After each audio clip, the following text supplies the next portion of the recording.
Hello, everybody. Welcome to another edition of the Shiur. We'd like to once again thank our sponsors for this week, and we'd like to wish a refuah shlema to all those who need it. B'toch shar cholei Yisrael be'ezrat Hashem. Today is an exciting one. We're going to be talking about anger, the midah, the trait of ka'as, and it's going to be based on a sefer called the Pele Yoetz. The Pele Yoetz goes through every topic imaginable under the sun in alphabetical order, and bumped into this piece over here, and I really wanted to share it with you guys because I found it to be inspiring and informative.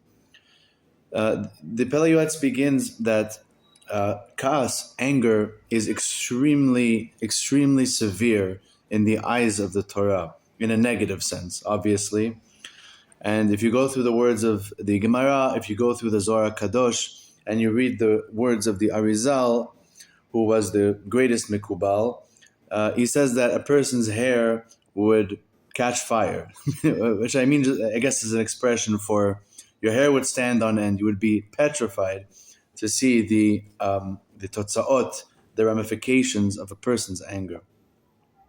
So therefore, a person who wants to live and he wants to be close to Hashem and he wants to serve Hashem properly, so that person must do everything in his power to get rid of the midah of kaas and to set up what we call gidarim, fences, borders, which won't allow him to get to the midah of kaas. So he details for us a little program in which we can prevent ourselves from getting angry. And one thing that needs to be clarified is that I think for myself, I was mistaken. When I imagine the midah of anger, I imagine a guy with a red face, screaming and yelling, and that is an angry person. If he's not doing that, then he's not angry. But in truth, it seems to be that kaas is actually something in the heart. It's a feeling that you have. And the Torah says, "V'haser kaas milibecha," you must remove anger from your heart. That means if you have a guy walking down the street and he's calm as can be, and he's not screaming at anyone, and there's no negative expression on his face, he's cool as a cucumber. But inside his heart, he's upset. This guy butted me in line. This guy ripped me off. And he's angry. He feels feelings of anger. Now, on the outside, he's cool. He's fine. And he's not going to scream at anyone. He won't tell anyone off. But inside, he's angry. That is also the midah of kaas. That is something the Torah tells us to get rid of, which seems almost impossible. So the Pele Yoetz really relates to that. And he designs for us a program, as I've said. And I'd like to share the steps of this program. It's not 12 steps, it's a bit less, so it's more manageable. But if we can do this, then maybe we can actually get rid of this midah of kaas. He says the very first step is to remember the words of the Chachamim when they speak about kaas. Now, if a person believes in what the Gemara says, and he really holds that to be true, then these words will have an impact on him or her. So I'll give you a couple of examples. For example, the Chachamim say in Masechet Nedarim, Kol hakoes kol minei gehinam shultin bo. Anybody who gets angry, so there's all sorts of gehinam, all sorts of hell that control him. That might mean some demons come and some evil spirits will come and take a hold of him, and he's going to just completely lose control. And the Chachamim also say that Kol hashover kli mana b'shat ka'aso ki'ilo aved avodah zarah. If a person gets angry, this can happen. I've seen this before. Maybe I've even done it. If a person gets angry to the point where he takes something and he throws it and breaks it and shatters it into pieces, that person is considered to be an oved avodah zarah. It's as if he worshipped idols, which is an incredible thing.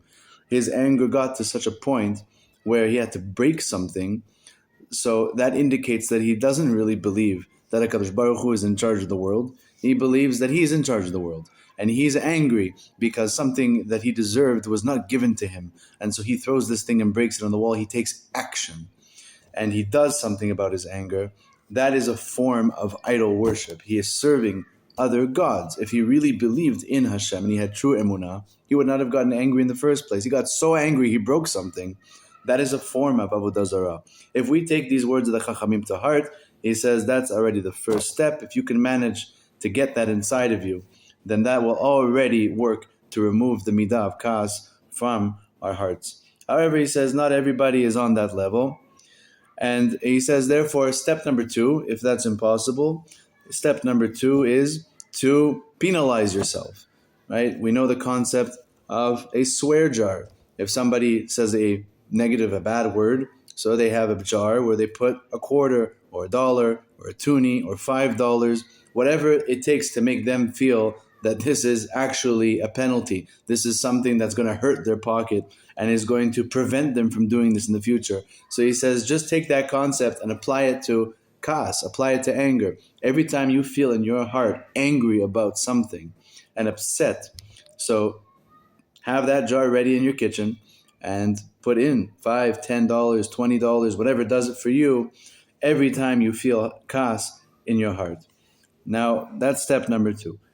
If that's not working for you, then he moves on to the third step.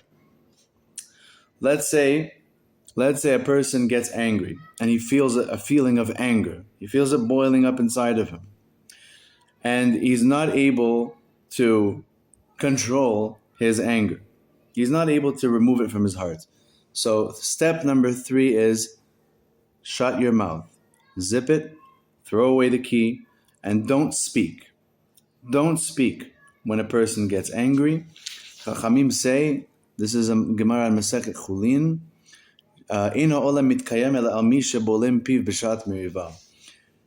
why is the world existing? What keeps the world going?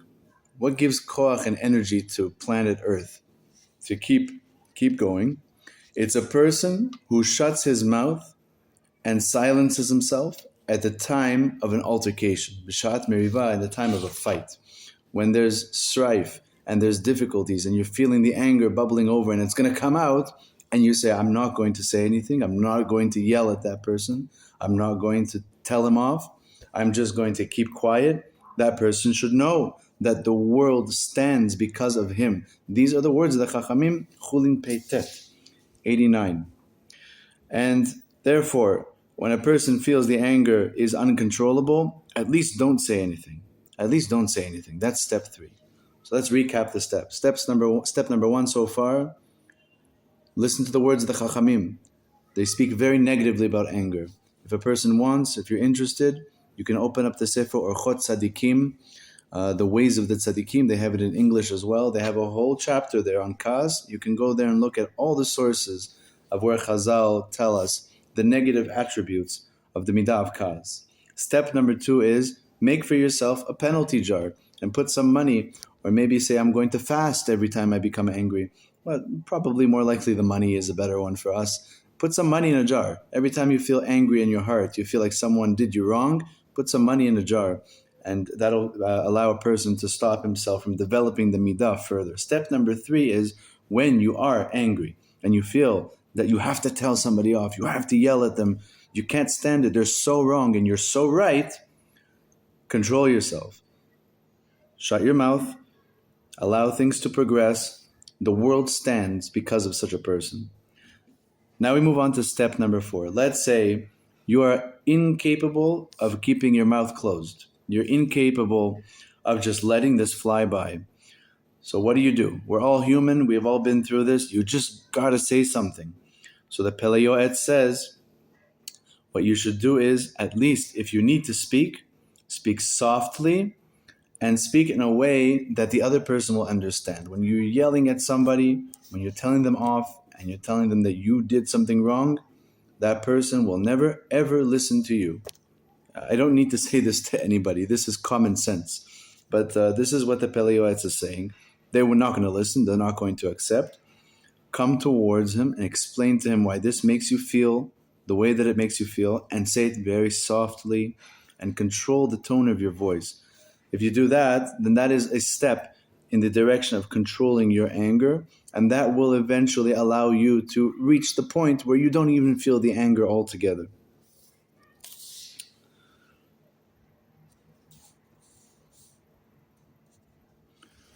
Now he also tells us that when a person is angry and he has this midah of kas, it's not just that the kas, the anger itself, is something bad. It also leads to other bad things. For example, it leads to machloket, as we saw in last week's parasha, in Parashat Korach. Machloket, an argument, a dispute between two people or two parties, that is something which has just a terrible ripple effect. The Chachamim say the machloket is so terrible, it's so evil, that even little children, little babies, can be impacted by machloket. We find by Korach that he initiated an argument with Moshe Rabbeinu and an uprising, and the ground opened up and swallowed up Korach. It swallowed up his wife, it swallowed up his home, all his property, and it swallowed up his children, his own children. They were young kids, not bar mitzvah, not bat mitzvah. They were babies, and they were swallowed up into the ground. Well, how can HaKadosh Baruch Hu punish little babies? What did they do? They surely didn't take part in this machloket. And the answer is, say the Chachamim, that machloket is so severe that it poisons everyone around you. It doesn't matter how old you are. It doesn't matter how involved you were in the machloket. If you're surrounded by the machloket, you are poisoned, you are affected. And even the little children are affected, and they had to go, unfortunately. That is what the Chachamim tell us.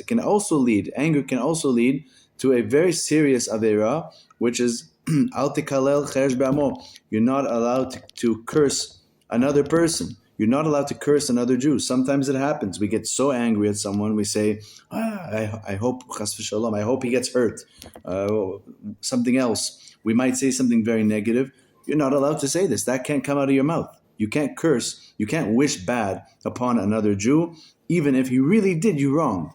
You cannot wish bad upon another Jew. And Kaas, aside from itself being evil, can lead to many more evils, much, much worse than the Midah itself. And finally, in conclusion, the Pele Yoetz tells us that the main thing is, to get to the root of the problem, we have to realize that a person should really never become angry. A good Jew, somebody that wants to really internalize the ways of the Torah and follow Hashem's command, should never ever get angry. Not because Hashem said no, but because it makes sense.